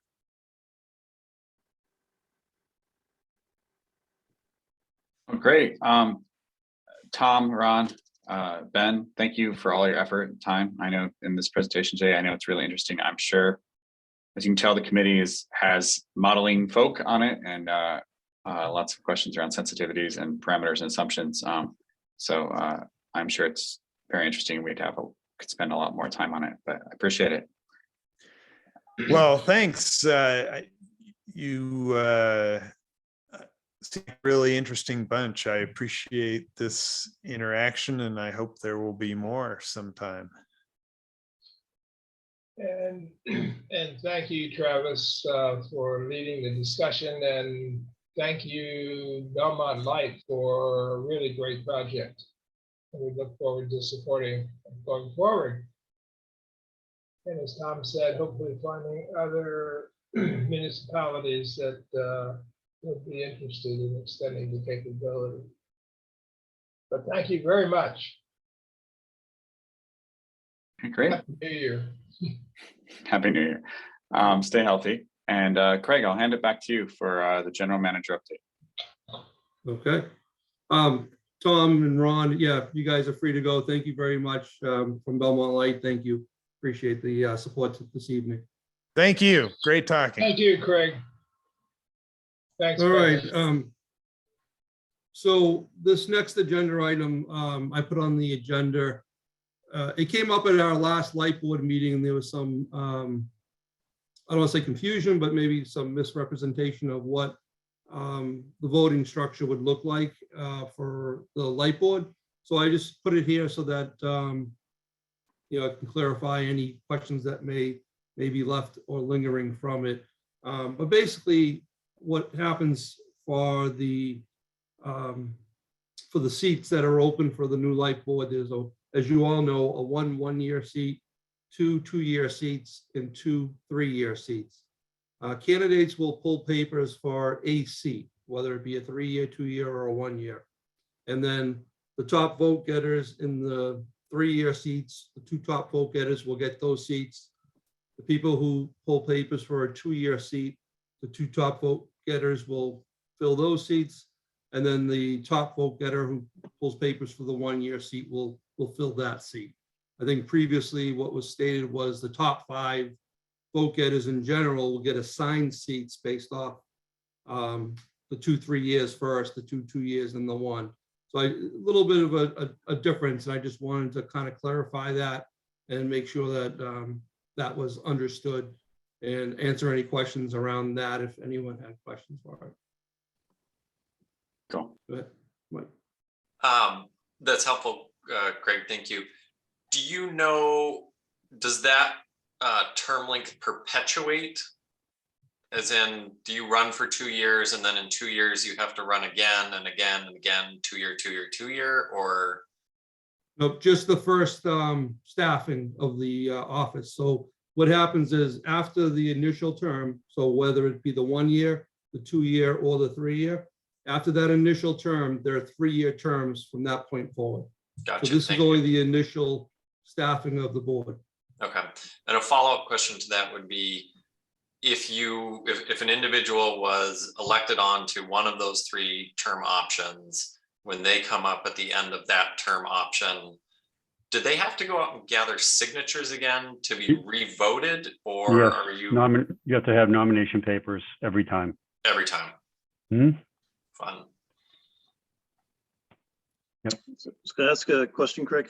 Yes. I'm glad you guys can hear me. Sorry, my family's chasing me around tonight. It's a little bit of a disaster. But my concern was, and what if everybody goes for the 3-year seats? What happens to the 3 other seats? Do they just stay empty? I mean, that was the confusion I had. It didn't seem very optimal that they'll, just elect the top 5, seeing the best 5 to fill all 5 seats. But So it's a great question. I actually asked the same question to my legal. I have not received an official answer yet. I believe the answer is that the top board in the town, in this case, the Board of Selectmen, Select Board, would appoint that those seats with candidates. I believe that might be how it works, but I am trying to get a final answer on that. it just it could defeat the purpose of the election in some way, right? that was my concern. I think after this initial group of 5, it's all 3-year terms after that, so it all runs naturally. But this first little clump, it seemed, I like that initial kind of grouping. It seemed it really represented what the voters would say very well. Yeah. Travis, can I add something here? I mean, Craig, so this is an important issue, right? And that, I had the same sort of concern that Dave just expressed. I don't know who you're speaking with, whether it's our town council or someone else that you're talking to within your general counsel. Yeah. I think we need to coordinate on this, because I had talked to George Hall about it as well. And I think further, Craig, if this makes sense to you, there needs to be some kind of an explicit communication on it by the town clerk, because the ballot that I saw that she sent out last week had no one that had pulled papers, at least in my mind, for the Municipal Light Board. No one's running for it at this point in time. That was last week. And so, yeah, we have until February, whatever the date is. It's about a month away. And I think it's really helpful and important for anyone on this call or otherwise outside this call that has an interest to understand exactly the process. So does that make sense to you, Craig? You and I can perhaps chat tomorrow, and want to make sure, because George Hall, I mean, if you're getting that kind of counsel, it sounds to me this similar to what George had indicated, but we need to ensure that we have the right advice, which it sounds like we do, and then what the next steps might be. So I wouldn't mind just chatting with you briefly about that. And then having Ellen as a town clerk, which is her responsibility, sort of communicating that to the residents of this community. Does that make sense to you? It makes perfect sense. Yes. We've already begun the process of gathering some information for prospective candidates so that they know what the board is, what its responsibilities are, kind of, how that would work. But what we need to add in is exactly what you were just saying, just some of the mechanics behind the actual election that we just spoke about. Yeah, I'm not certain that everyone in this town, even though we voted for this at town meeting, clearly understands that there's another elected board to run for. And I think, it is important that everyone understands that as well, other than those who have a keen interest in it. Does that make sense to you as well? So I'll call you tomorrow. Maybe we can chat briefly on it. Sorry, Travis. Thank you. Steve, did you have anything to add, or I think it's just what's already been said. I did speak to Ellen about this, and by the way, a couple of us have pulled papers, Mark, and submitted papers. Good to hear. Thank you. Yeah. But and I think more are coming. Good. But she did just mention to me that she had spoken on the issue of how the election works to town council and to, I think, Light Board council, and they were in accord. But yes, making sure, I think she did, she sent out one email, which was the other way. And then she sent out an email, which tried to explain the way it's going to be. But I think more communications would be helpful as well. I'm happy to sign anyone's nomination papers if you want me to, so let me know. Michael? Just as a request, to the extent that it is possible, I think included in that communication, and Mark and Craig and others, I do think that's a wonderful idea. So thank you for the initiative on that. I think it would be helpful just to have some advanced understanding around, I will tell you, when I submitted my papers, I was told that, look, someone running for the 2-year, someone running for the 2-year, and only 2 people will get them. There was no discussion around if, everybody ran for the 2-year seat and we had empty 3 and empty 1, what happens? Because I think to some degree that creates a little bit of confusion around, like, are you better off running for the 1 year, hoping that, multiple people win and then you can just get appointed in? Like, it's just confusing. And so to the extent that the complete scenario could be described and communicated to the town, I do think there's significant value in that. Yeah, no, I agree with that. And as I said, I was trying to get that answer actually for this meeting. I expected that question to come up and I wanted to be able to provide that, but we will get together certainly with town council and get all that ironed out and get that published for any prospective candidate, so they understand exactly what they're running for, how it works, and what the duties of the office will be. Okay, any other questions on governance at all? All right. The time of use update. Again, just a quick hitter here. I just wanted to provide where we're at with it. As we said at the last meeting, we were full throttle moving forward. So we did communicate to all the participants on the time of use rate that as of January 8th, that was the last read on the old rate or residential rate that they used to be on. So as of January 8th, people, when they get their next bill, it'll be dated up to January 8th. That'll be the historic residential rate that they were on. And then starting January 9th will be the time of use rate. So that bill they won't see until probably about February 10th, and around the 10th of the month for every month there forward. And that'll be where all the detail of the actual time of use rate will be on. So really don't have much more to add than that. Probably won't put this on the agenda for next month because there's not much more to really bring forward, but we'll have some kind of quarterly update, maybe March or April, to kind of check in and let you guys know where we are and how things are going on the time of use program. Craig, so one of the participants in the program today asked me whether there'd be any webinar or any outreach to the group as a whole after a few months to see how things were going, to get some feedback. This person has made an appointment, I think probably with Ben, to talk about her particular situation, but she was suggesting that more information, education as the program proceeds might be very helpful. So I thought that was a good suggestion. I'm just passing it on.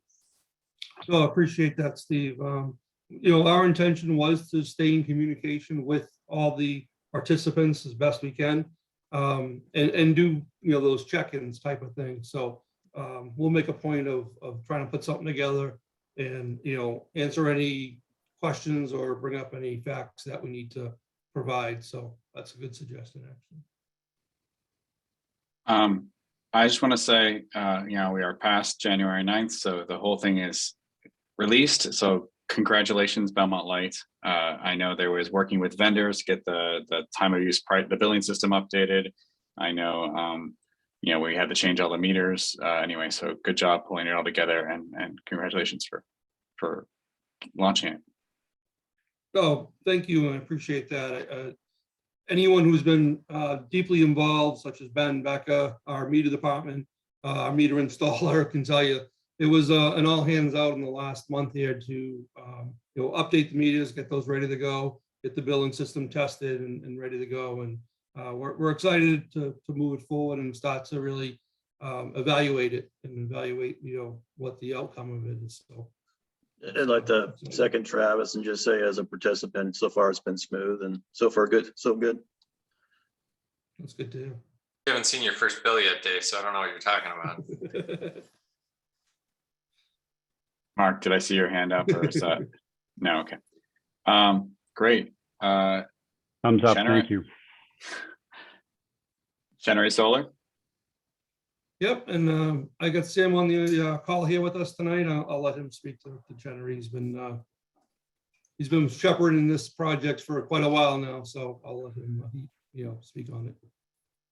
Hi, everyone. So just like what we've said in the past, we're almost there, but not quite yet. So as you may remember, there was a third-party inspection that took place a couple months ago, and that yielded several modifications that needed to be done. So the contractor did come back out to the site in early January, so last week, to work through this list, and they finished all but one item, and that was an expansion fitting that was required on the conduit run on the roof. And what happened was the wrong part was delivered to the site. So they're waiting for the correct part that's scheduled to be in early next week. And the project, at least the outside list that the third-party inspection yielded is supposed to be completed next week. The second item that still needs to be done is the door inside the electrical room. So it was deemed that the door does not swing the correct way, and it impedes some egress, rules that are in place. So we had to order a new door, and that's being done by a separate contractor. And that door is supposed to be in on the week of the 24th. And the electrical inspector would like to wait until both of these items have been taken care of before officially allowing us to energize the installation. So we're almost there. And does energizing, I mean, Belmont Light makes the call to energize. We don't wait on anyone else. Is that correct? So as far as so there's two parts. Obviously, we have to sign off on the installation too, just as part of our regular interconnection process. But the electrical inspector also needs to sign off on his part. So without his approval, we're not allowed to energize this. Sorry, I meant post inspection, post sign. Yeah, but then Right, after that, it's up to, okay. That's exactly. So maybe February. That's great. Thanks. I mean, it is moving along. So thank you, Sam. You're welcome. Any other questions for anything on the general manager update? Discussion of federal funding for energy projects. I know, Alex, do you want to kick this off since? Sure. So this past month, I did a little tiny bit of research. And I know that I had emailed you, Craig, about this concept briefly. And I expect that you've probably been pretty busy this past month with one thing and another, and probably haven't done a lot independently on that. So I thought I would just share the little bit that I had done, and I can send you guys the information I have in more detail, but I thought I would just read it to this group for now by way of starters. So what I did is I reached out to Senator Brownsberger's office and also to Representative Dave Rogers' office to find out if they could provide any advice about whether the infrastructure bill that had passed the federal level might conceivably be a source of funds or grants or some sort that could potentially be utilized for the former incinerator site for solar and or battery storage, and exactly how that money was being divided. I wasn't sure if it was going through the state. That had been my initial assumption, expectation, which is why I reached out there, or if it was going to be a federal program or both or whatnot. And it took a little while, but I got some responses, in particular from Alicia Brisson and Will Brownsberger's office, who reached out to Senator Markey. So I thought I would just read to you all the response that she had forwarded me from Senator Markey's office. There were a couple of emails that she said. And what Senator Markey's team said is, regarding project funding, each agency administering grant, let me start off with the earlier one. That was the later one. Email. Okay. On the funding of solar farms / battery storage specifically, there are a few areas of funding from the infrastructure bill this project could explore. The closest fit is likely $5 billion in funding for a, quote, program upgrading our electric grid and ensuring reliability and resiliency, end quote, which is a direct application grant program administered by the Department of Energy. For other sources of funding, there is also $3 billion for the Smart Grid Investment Matching Grant Program, which makes the deployment of technologies that allow for increased flexibility in the grid eligible under this program. I think that would be relevant for a battery storage facility specifically. This is a DOE grant program for which eligible entities may apply.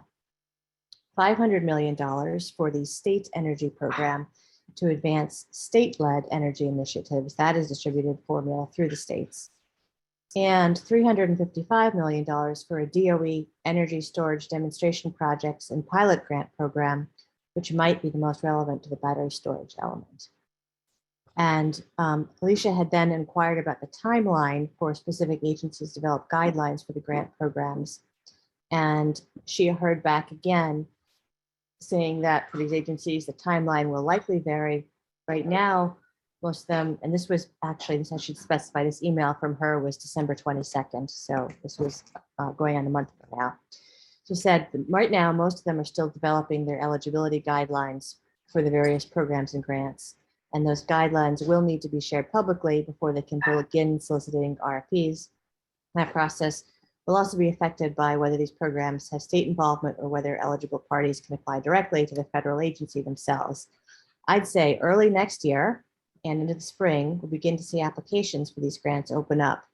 But at this point, a month ago, the timeline is a bit murky and will differ from agency to agency. Then Senator Markey's office further offered that if there are any specific grant programs that your office or your constituents would be interested in pursuing, please do let them know, and they can work with their policy team to reach out to the relevant agency and get more concrete information. So I have, the email that she sent includes links, that some of the programs I mentioned are hyperlinks. And so one could presumably go there and, start that process by looking at these in more detail. So I don't know the status. I don't know if any of them are yet looking for grant applicants, if they're quite ready for that yet or not, but it sounds like the time for that is coming up this year, maybe now, if not now, then in the next month or two or three. And so I would hope that that is something that we, and that Belmont Light in particular, can try to keep an active eye on, because it sure could be a great opportunity for getting some money for this project. Yeah, I first thank you for doing that, because there are many, many programs out there.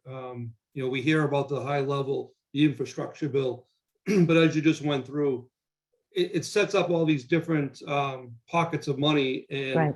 Different agencies are controlling that. So where to go, who to contact, how to begin the process. Those emails gave us a lot of that information. At the same time, I can let you know that this week, actually, American Public Power has kind of made it even easier for us. So what they've done is they've gathered that same information. I have a 5-page document, and I can send this to the group if you'd like to see it. But really what they did is they gathered all these different programs, a lot of what you just read, Alex, and gave the ownership, kind of gave a description of what the program would be about and gave ownership to what organization, whether it be the states or the DOE or whomever. And so it gives us a lot of good starting points on how to begin to investigate what grants may be available to us. Some of them are for either underserved communities or different aspects of different pieces of all this. So wading through all that and trying to figure out which one we can take advantage of is certainly going to take a little bit of time. But at least we have some good starting points with the information you have, as well as this information I just mentioned. Unfortunately, what I'm seeing right now anyways, is they've established the grants, or they've established the buckets of money, and they've given them or told us who will own that money. But those organizations haven't established any programs yet on how you would apply for it in the grants and start to gather that. So That's coming, I guess, yeah. yeah, so we are certainly happy to apply for any grants that we think is going to be very helpful to us, and would love to, to continue with that, keep our eyes on that, and do something with this. They cover all aspects of what we've been talking about for really the last couple of years here.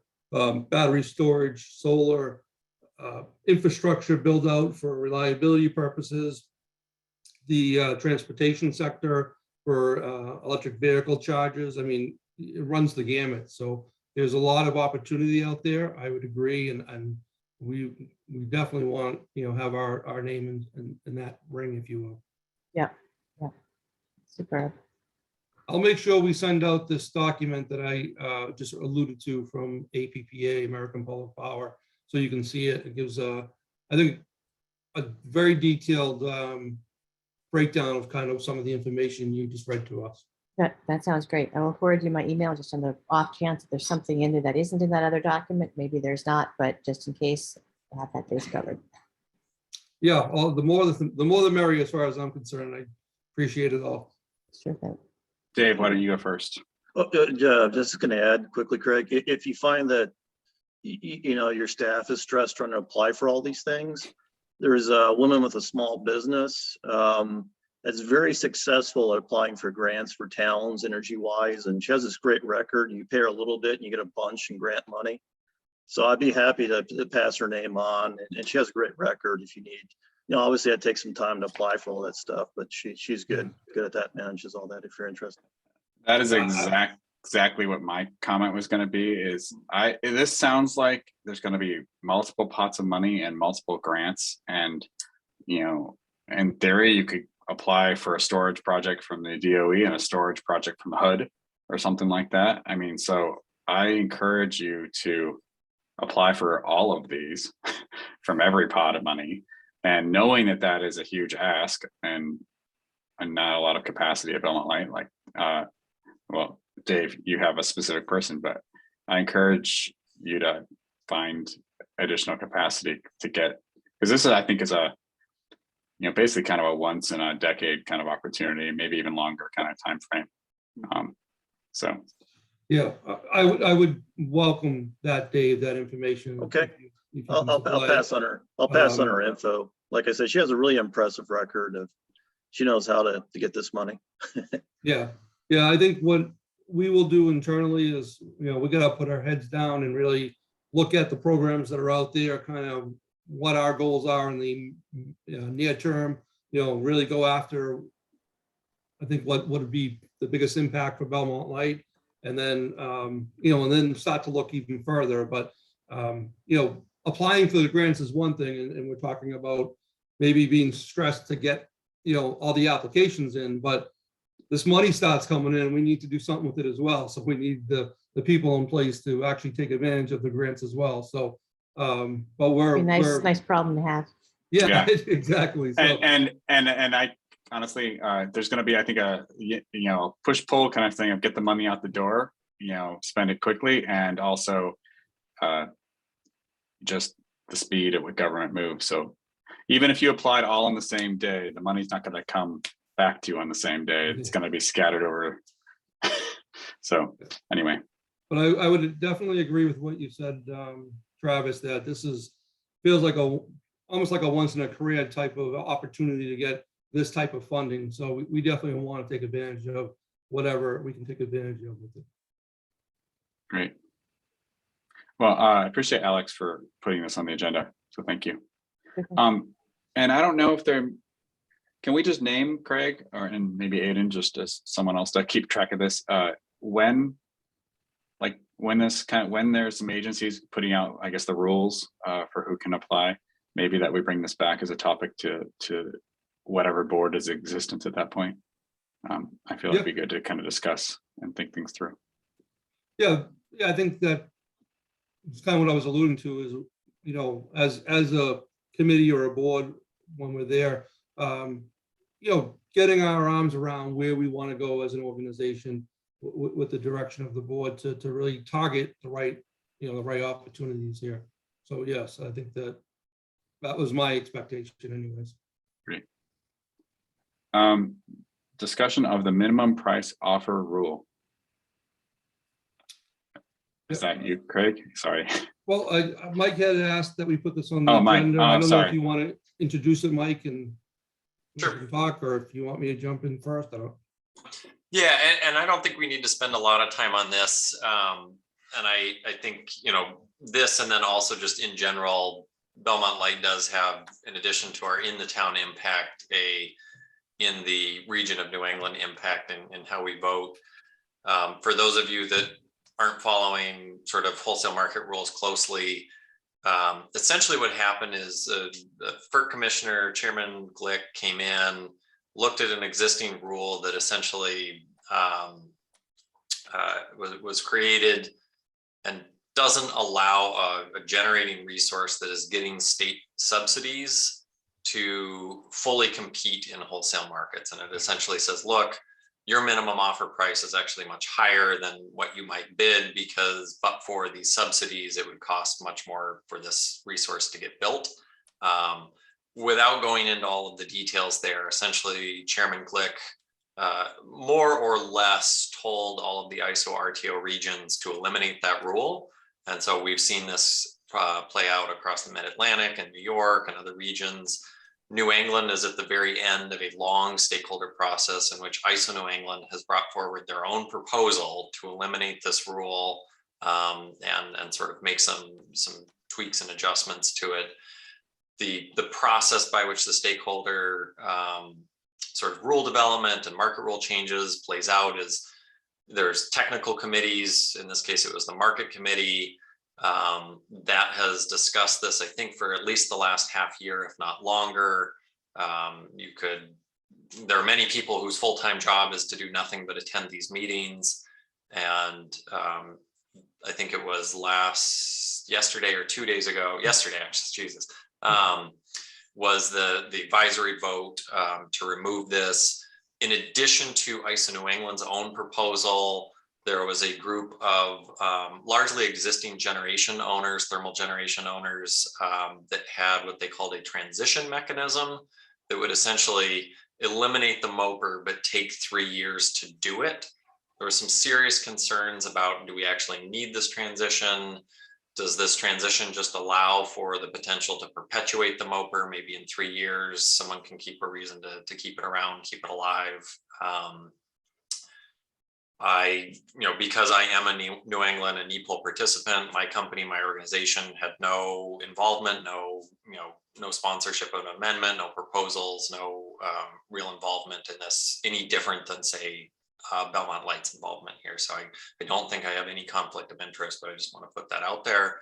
And I think what when I reached out to Craig on this, it was really just to say, most of the things that go through the NEPL stakeholder process, I think are either so much in the minutia, so much in the weeds that it's just not, I won't say that it's not our business. It's not Belmont's Light's business to be deeply engaged in it, but it's just not, the juice isn't worth the squeeze to get deeply engaged into many of these topics. occasionally, though, we will see things like this where this essentially means offshore wind is now able to participate completely and fully in the New England wholesale energy market, capacity markets, et cetera. A fairly big transformative moment for the region, for these resources. I think something that Belmont Light stands to benefit from. It's not ever a black and white issue, but I think this is one where, you know, my recommendation to Belmont Light would be that we support it. Belmont Light did support it. And so I just, you know, I think I would like to see just going forward that, you know, and it's probably only 2 or 3 things a year that we just sort of, you know, spend literally as much time as I just have. Happy to answer any questions, talk to anybody on or offline about it. But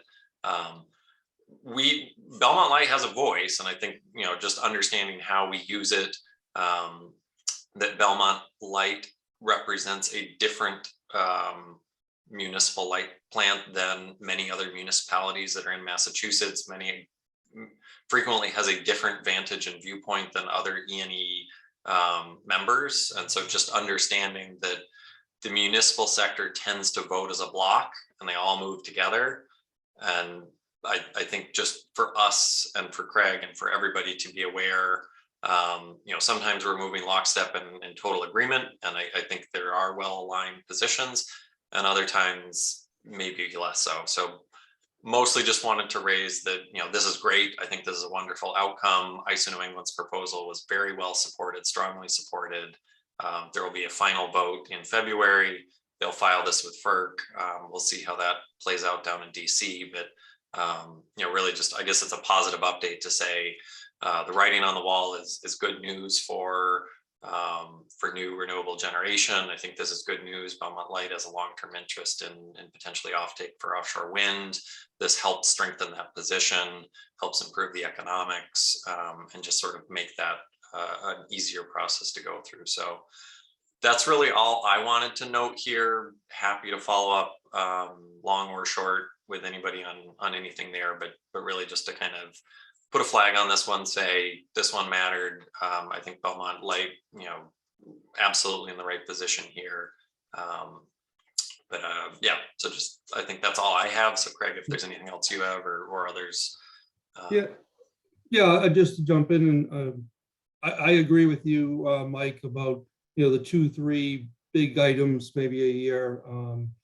And so on that note, what I have set up for our next meeting, I've asked Dave Kavanaugh from E&E, who is the chair of NEPOOL, to come in and just speak with the group about some of what's been going on at NEPOOL, such as this order, the previous order 2222 that we discussed last month, just to kind of, you know, have a discussion on that. So unless you object, he'll be in for our next meeting.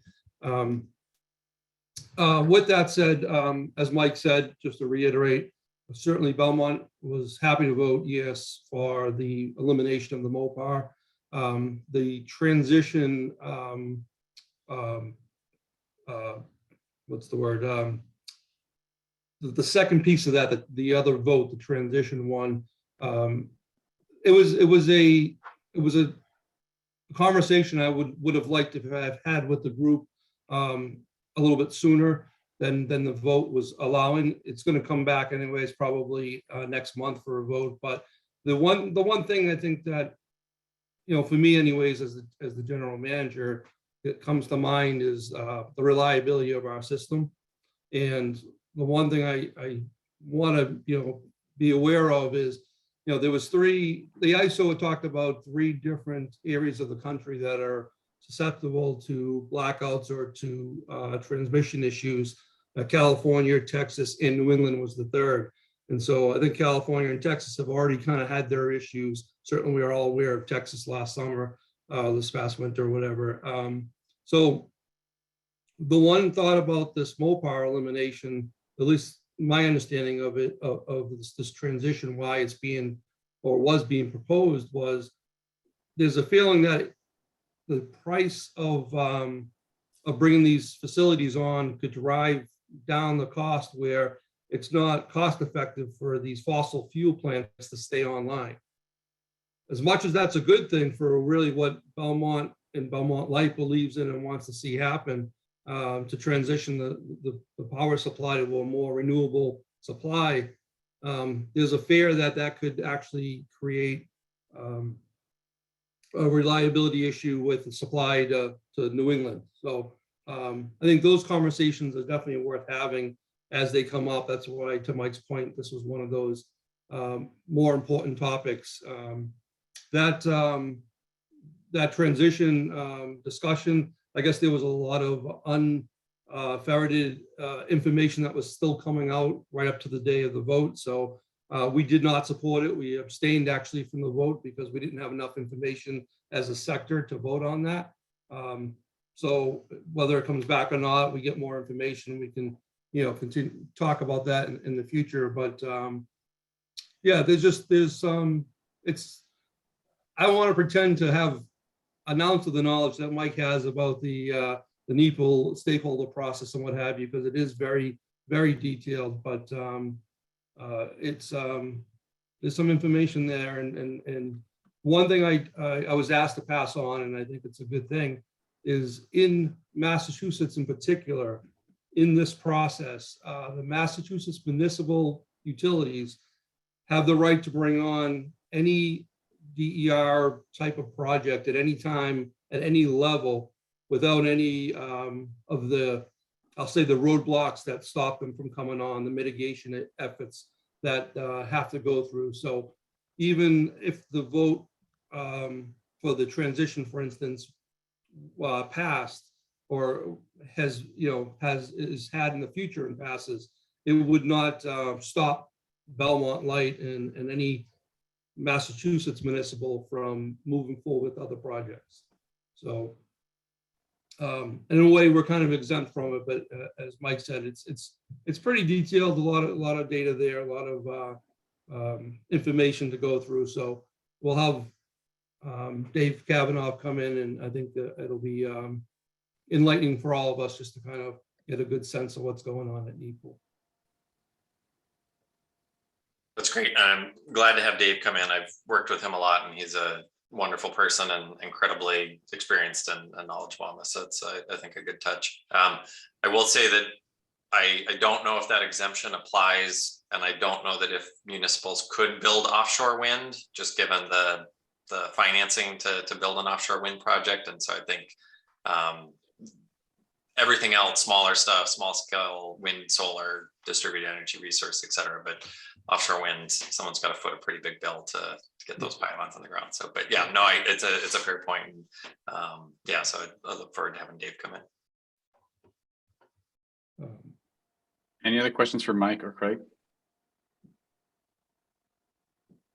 Well, thanks. I look forward to this is always useful to kind of understand the policy landscape, thinking about all the changes as we think strategically together about the next 10 years or so. I think that ends our agenda. We have future meetings February 16th and March 23rd in the morning. So thank you for attending this evening session. Yeah. I'm sorry, Travis, if I could jump in. I actually have a conflict on February 16th for our next meeting. I don't know if we can either reschedule that, or I can see if I can have someone, sit in my seat for the day, but is it that week or is it that morning? It's actually that morning through the 23rd. I'll be out of the office. So 16th through the 23rd. I can do the day before the 24th, but just not in between.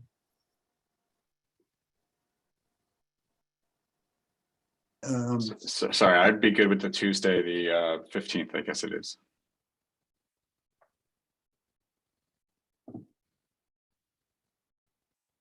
Does anyone?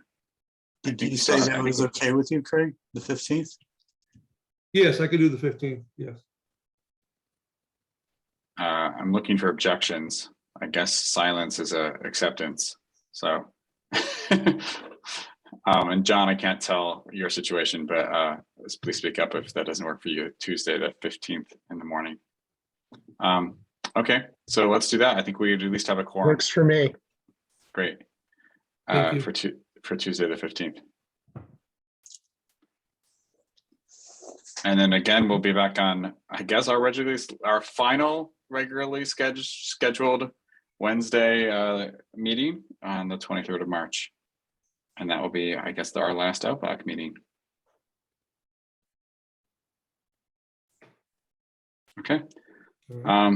Andy, you're coming on your camera. Is there, I don't know you, but you're good. Okay. And open up for other public comments. I think we've had a lot of opportunity today, but it is late. Okay. Well, I think with that, I'll entertain a motion to adjourn. So moved. Second. Okay. Travis Frank, aye. Steve? Steve Flansky, aye. Bob? Bob Forrester, aye. Michael? Michael McCray, aye. Alex? And Gill, aye. Dave? Dave Beavers, aye. And John? John Abe, aye. Okay, great. Thank you, everyone. And we'll see you next month. Thank Stay healthy. you. Thank Night, you. everyone. Bye-bye. Thanks, everyone.